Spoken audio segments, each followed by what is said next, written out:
Então, vamos começar. E nós começamos retomando o teorema de Green, né? Porque então a gente usou isso aqui para, né? Ou seja, se eu tenho uma função vetorial que é definida como uma função escalar vezes o gradiente de outra, né? Eu chego nessa equação, né? E o que a gente fez aqui foi, para encontrar o potencial, dizer que uma dessas funções, o φ aqui, é o potencial, cujo laplaciano dá a carga, né, em cada ponto, e uma outra função, que é 1 sobre R, cujo laplaciano dá 4π ou zero, né, dá 4π num ponto apenas e dá zero em todos os outros. E aí, fazendo isso, então, que a gente, né, foi adiante, e o ponto aí é que a função que a gente conhece é esse 1 sobre R, né, e escolhendo ela, né, a gente escolheu ela porque ela tem esse formato aqui. Mas como a gente já até adiantou, né, na quarta, esse é o ponto importante, né? Ou seja, o laplaciano aqui dá menos 4π delta. Ou seja, eu tenho uma liberdade na hora de escolher essa função aqui. Eu não preciso escolher 1 sobre R. Essa função pode ser 1 sobre R mais alguma coisa, desde que, né, vamos supor que eu escolho uma função g aí, cujo laplaciano dá 4π delta, menos 4π delta, né? Então eu posso dizer que pelo menos uma das formas dessa função g seria essa, ó, onde eu estou colocando em cima dessa função f aqui, é aí que eu expresso a minha liberdade, né, de escolher a função. Porque se essa função f, né, tem o laplaciano igual a zero, o laplaciano da g vai ser menos 4π delta, né? Então, se essa função f se comporta desse jeito, eu sempre vou poder usar ela e não só 1 sobre R. O que isso quer dizer? O que me parece, né, olhando assim, sem fazer muito esforço, é que eu estou transformando o meu problema eletrostático lá, que pode ser muito complicado, em resolver essa equação aqui, né? Parece que é isso. Que é a equação de Laplace, não a equação de Poisson, ou seja, eu até estou resolvendo um problema eletrostático em que eu tenho cargas lá dentro, mas eu estou escolhendo só resolver ele onde não tem, né? Eu acho que essa é uma maneira, tá? E bom, e por que a gente faria isso? Olha, a gente faria isso pelo seguinte, ó, do jeito que a equação está escrita, né, do jeito que o potencial está escrito lá, essa equação 1.36 aí, eu estou falando do Jackson, né, é a expressão para o potencial com a integral de volume mais a integral de superfície lá, nos limites do volume, que é onde eu tenho que definir o potencial, ela tem um problema, porque lá na equação, matematicamente, diz que eu posso escolher o potencial e posso escolher a derivada do potencial, que é, em última instância, o campo elétrico ou a densidade de carga. Mas essa não é a realidade. Num problema físico, eu só escolho um, né? E a gente vai resolver esse problema também usando, ao invés do 1 sobre R, usando a G, porque essa liberdade que eu ganho em ter lá, poder escolher uma parte da função, como qualquer função que tem o Laplaciano igual a zero, me dá a liberdade de fazer sumir um desses dois termos aqui, na expressão original. Entende? Como é que eu vou fazer isso? Bom, vamos fazer o seguinte, então. Vamos mudar lá o 1 sobre R, né, por G. O Laplaciano do G continua sendo menos 4π delta, porque a parte, o F, né, que é o que faz a G ser diferente de 1 sobre R, tem Laplaciano zero. Então, tudo fica igual, né? A diferença é essa, que aqui em vez de eu ter a derivada de 1 sobre R, ou 1 sobre R, eu tenho G, que teoricamente é uma função que eu ainda vou poder escolher, tá? Ou seja, a expressão lá 1.36 ela muda um pouco, porque aqui eu não tenho 1 sobre R mais, então não é só que eu resolvi o problema aqui nesse termo, né? De certa forma ele aparece aqui, mas vamos pensar só nesse lado aqui por enquanto. Mas a expressão é um pouco diferente, porque em vez de ter ρ sobre R aqui, eu tenho ρ sobre R mais alguma coisa, né?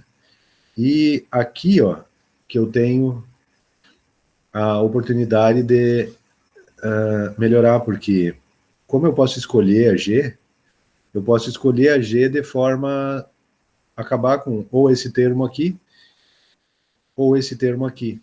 Ou seja, se eu escolho uma função G, através da liberdade que eu tenho na função f lá, se eu escolho uma função G que acaba com esse termo, eu só fico tendo que definir o potencial em x', em cima da superfície, né? Esse termo aqui vai sumir, aqui tem a derivada da G que eu escolhi, mas aqui tem o potencial em cima da superfície. Então eu fico lá com a condição de Dirichlet, né? Que é isso, que eu escolhi o potencial. E se por outro lado eu sumo com esse termo aqui, eu fico aqui com a G e com a derivada do potencial na superfície, que é a condição de contorno de Newman. É isso, né? Se eu não invertir os nomes aí, é isso aí. Mas entende? Eu posso escolher, ou eu sumo, ou eu faço sumir esse termo, ou eu faço sumir esse termo, né? Para ter uma ou outra. Ok? Então, a pergunta é essa. Que termo eu tenho que sumir, por exemplo, para chegar nas condições de contorno de Dirichlet? Tá? Ou seja, nas condições de contorno de Dirichlet, eu tenho que definir, né, o potencial. Tá? É isso, né? Então, para definir o potencial, para só ter esse termo aqui, eu tenho que acabar com esse termo aqui. Então, a pergunta é, como deve ser a função G para que aquele termo suma aí? Eu vou chamar ela de G de Dirichlet aí, por exemplo. Tá? Qual é a melhor função para fazer sumir esse termo aqui? Ora, o meu chute é, se vocês já leram aí, é barbada, né? É só escolher uma função que dê zero em todos os pontos x', né? Ou seja, todos os pontos sobre a superfície. Então, eu escolho GD, que é zero, quando x' está em cima de S. Tá? De maneira que a minha integral lá do outro lado vai ficar só isso aqui, ó. Ou seja, eu só vou ter que definir o potencial em cima da superfície para construir esse termo aqui. Porque a G, ela é zero, e não quer dizer que a derivada seja zero, né, em cima da superfície, mas ela é zero. Tá? E aqui eu só estou botando esse D aqui para indicar que... Mas entender, essa é a maneira de resolver o problema e deixar a equação... eu acho que melhor não, porque eu não tenho que me lembrar lá que... eu não tenho liberdade, afinal, para escolher o potencial e, ao mesmo tempo, escolher a derivada do potencial. Só vou escolher um, porque, como a gente sabe, essas duas coisas estão relacionadas. Joia.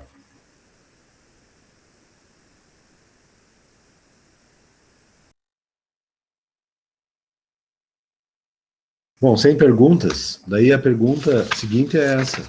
Como que eu escolho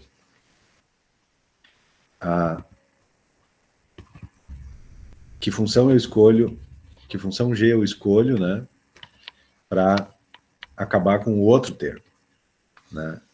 Agora, o outro termo que tem que sobrar é esse aqui, ó, tá? É o termo da derivada do potencial. Então, o que eu tenho que escolher é uma função G, tal que a derivada na direção n' aqui, faça esse termo sumir aqui. Qual é o chute de vocês, hein? Como que tem que ser a derivada da G em relação a n' para aquele termo sumir ali? Constante, né? Então, a G seria uma constante, ou a derivada é uma constante?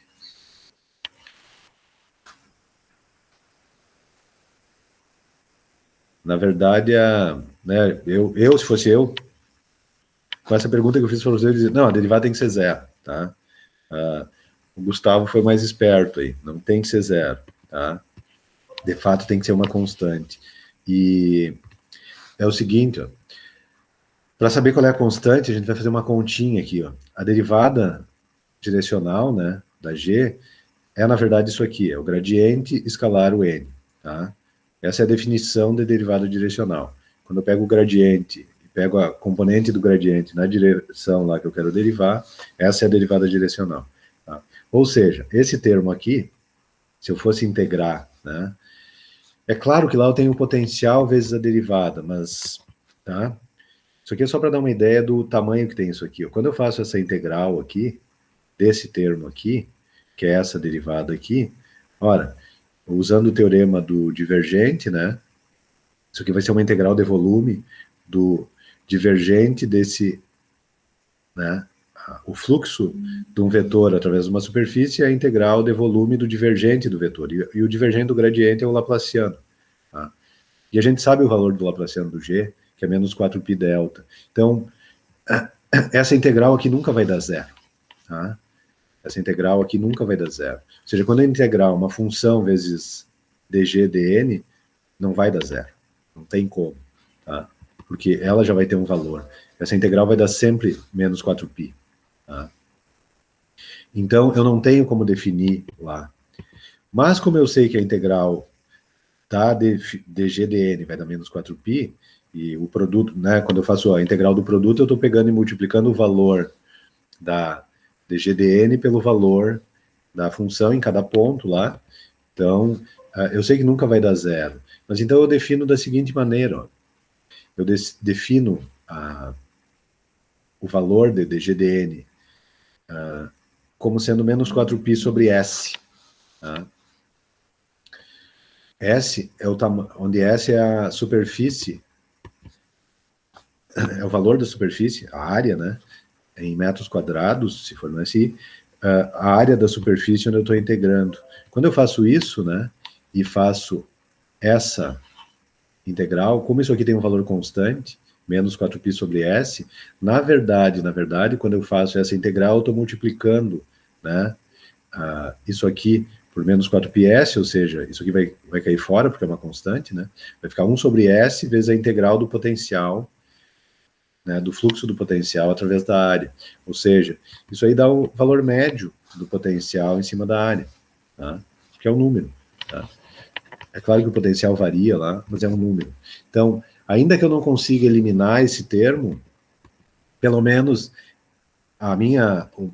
o meu valor final lá do potencial vai estar indeterminado por uma constante, que, como a gente já sabe, já era assim, né? Eu não tenho como definir o potencial com precisão, né?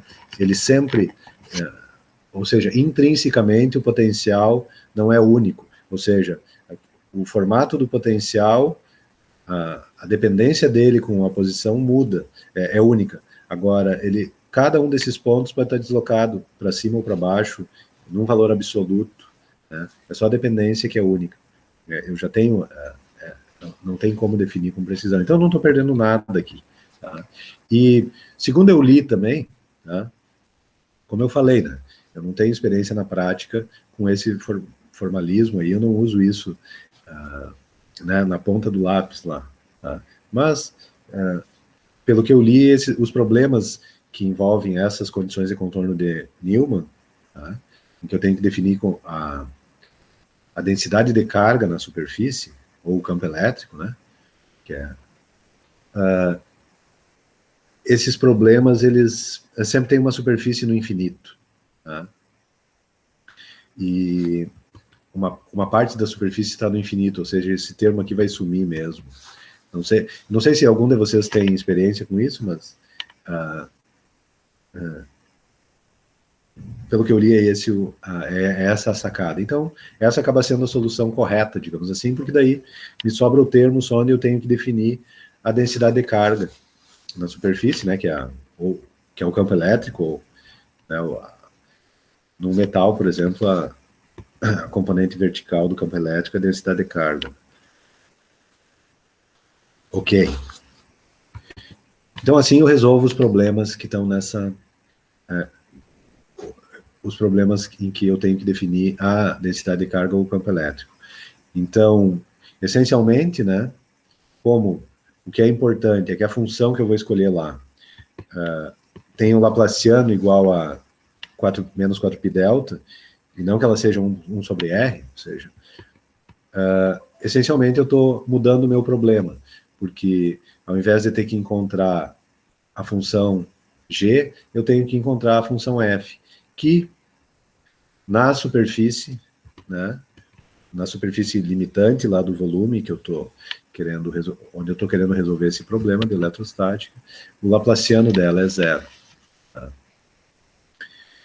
E, bom, dúvidas, perguntas, comentários? Então, bom, fica uma tarefa aí, porque F não tem nenhuma dimensão, F não é... mas F sobre 4π epsilon 0 tem, sim, um significado físico, então fica como tarefa para depois aí, nós não precisamos entrar nela agora, né? Eu quero que vocês leiam aí, se vocês não leram ainda esse trecho sobre em nenhum livro, procurem lá e deem uma lida sobre isso, é interessante, e daí é uma tarefa simples, mas ainda assim importante, mas qual é o significado físico dessa função f, que afinal, né, parece que é ela que vai resolver o problema, ou pelo menos é ela que vai me permitir, então, encontrar o potencial dentro de um volume, baseado no que eu sei do potencial ou da densidade de carga na superfície, ou nas superfícies que limitam o volume. Tá? Ok. Bom, nós vamos encerrar por aí hoje, e pelo menos o que eu vou falar, né? E aí eu abro para perguntas, comentários e